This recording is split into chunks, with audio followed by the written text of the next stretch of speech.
This is where I get to sit down with one of our staff members, in this case, Anita Varma, Assistant Director of Journalism and Media Ethics. Of course, I should say Dr. Varma because she has been researching the topic of journalism and media ethics for a long time and really will help us understand how applied ethics fits with all this uncertainty with COVID-19 and media coverage and how people are covered in the media as it relates to this. So Anita, thanks for joining us. I really appreciate it. Yeah, my pleasure. Thank you for having me. Yeah, so as we look at this, as we think about COVID-19 and we look at media coverage, how would you look at it through the lens of an ethicist saying, this is good coverage, this is not so good coverage? Yeah, it's a great and complicated question. And I think especially now we're seeing a huge range of different types of coverage. So some reporters are really focused on the White House task force briefings. Other reporters are looking at the community effects and corporate impacts. So seeing a wide range of angles being taken. I think that the strongest stories from an ethical perspective try to push on significance beyond the tactical dimension of just what has happened most recently. So just today, there was quite a lot of coverage of the fact that in the Bay Area, public schools have extended their closure by more months than originally anticipated. Much of that coverage has not yet gotten to the point of explaining what does that mean for students finishing the grade they're in, for standardized tests, and for parents. And I think that generally, journalists are getting there after a little while, but the strongest stories will get to that significance question. And I think the stories that don't may leave some blanks that people unfortunately may start to fill in for themselves. So that can be the downside of not going there first. Yeah, it seems like we've had a lot of filling in the gaps ourselves, right? Where when we look at our framework in the Markkula Center, we look at stakeholders, and our stakeholders, let's just focus on the public right now. Yeah. They have to fill in a lot of gaps, even though there's it seems like there's information overload, yeah. But they need to kind of connect it, right? Yeah, absolutely. And I think that, it's definitely something that journalists are going through as well, where they may not right now know how to connect all of the dots, but trying to offer timely updates. But also, I think some organizations have been also trying to connect them to previous updates, which can also help in terms of offering ways for different stakeholders to make sense of things and mitigating the chance for people to fill in the blanks with unfounded extrapolation. Yeah, and so part of your work is looking at how different groups, different people might be represented within media. I mean, I look at COVID-19 and I thought to myself, when I first came here and I was watching the news, it pretty much said it's really an elderly issue, right? If you're an elderly person, you're at most risk. And maybe that is still accurate, but we're starting to see this evolution of media coverage saying that, well, now people who are maybe a little bit younger are getting it. Maybe teenagers are getting it as well. So how do you've done a lot of research in this about how media cover different types of groups and how they become the characters in these stories. What can you tell us about that? What can we take away from this? Yeah, it's a great concern and great point. So I think that two things have happened with the coverage.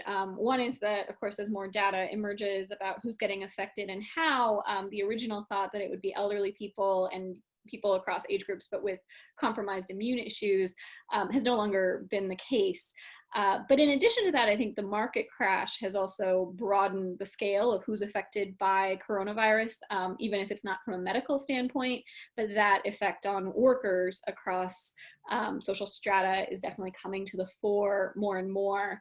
I think that generally speaking, the main journalism research has shown that news coverage in the US tends not to focus very much on elder issues.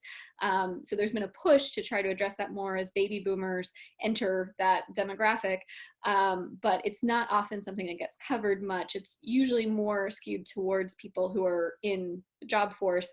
And as coronavirus affects more of them or leads to younger people having to leave the job force because of layoffs and the like, I think that the attention is shifting on economic terms a lot of times.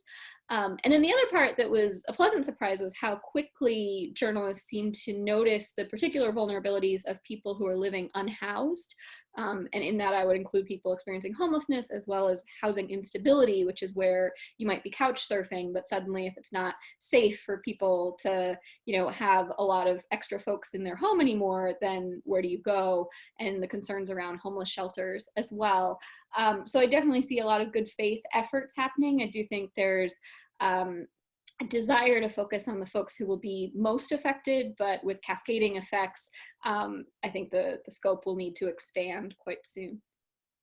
Absolutely, because you also mentioned homelessness as well. Now, you might be based in the Bay Area, but the homeless is a consideration all around the country. This is not just in the Bay Area. So if we think about the people that are consuming news and consuming information, and they're realizing that there's just so much out there, and it's all coming at them at once from different sources. Some things are consistent, some are not.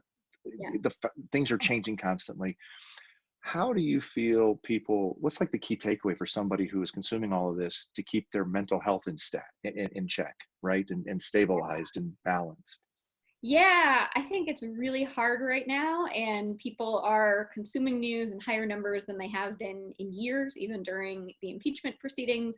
There was an increase in news consumption, but this is way beyond that at local levels, national levels, international levels. And, there are recommendations around taking breaks. So take a media fast day or half hour. The concern about that with an unfolding pandemic like this is that just recently Governor Cuomo issued suggestion that anyone who's been in New York City recently should quarantine, right? And if you're not following the news, you may not have another way to see that very readily. So I think that the overwhelm is something to keep an eye on. The main thing that I would say is that there are some news sources that are very good at focusing on what can we do going ahead, and there are others that are focusing on the negative aspects. And there's a lot of negative aspects to talk about here, but it's the negatively framed news that's likely to be more distressing to people. So noticing that and trying to mix your different news sources, different places that you're getting information and stories can be helpful. And then the other factor on journalist side is to try to report with an eye towards what are the next steps, because to tell people that all of this distress is happening and that's the whole story will only increase their distress. Eventually, the social psychology literature shows that people will become, well, three things will happen. One is called vicarious traumatization. So you yourself may not have lost your spouse to coronavirus, but reading a very detailed account and multiple times of people who have will vicariously traumatize you. The second is desensitization, which has already been a challenge. And the third that comes up are people turning away from the news altogether. So we want to mitigate against that as much as possible. And a lot of that has to do with showing people that there are things they can do both to stay safe and to help their communities stay safe. Yeah, so I hate to be so simplistic, but then what's the key takeaway for someone who's watching this and listening to us and says, you know what, I need one thing that I can take away that would allow me to move forward, maybe just a little bit more or a little less stressed about all this? Yeah, I think the main thing that obviously in some cases is not getting a lot of attention on social media reshares, but are the successful attempts at intervention, at recovery, at different things that have borne fruit. And to note that there is no one that I've seen in positions of power or in epidemiology who have said that this is a forever issue that cannot be improved upon. So to keep that in mind as you read, we're still at the beginning of the story, but it doesn't mean it has to be a bad ending. Well, Dr. Varma, we'll keep that in mind. Thanks for joining me today. Thank you.